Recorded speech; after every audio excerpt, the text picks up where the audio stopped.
தருவார். புலியரை நோக்கி புறப்படுவோம், நம் கருப்பனின் அருளை தினம் பெறுவோம்.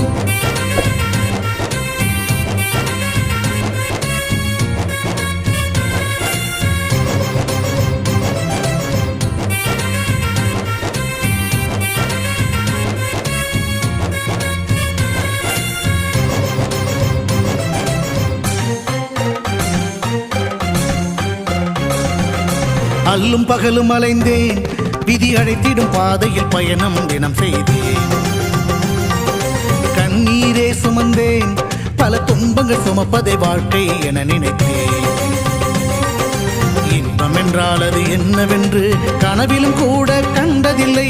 எரிமலை பிழம்பில் நீந்துவதே பிறவி பயன் என நான் இருந்தேன். கருப்பசாமியை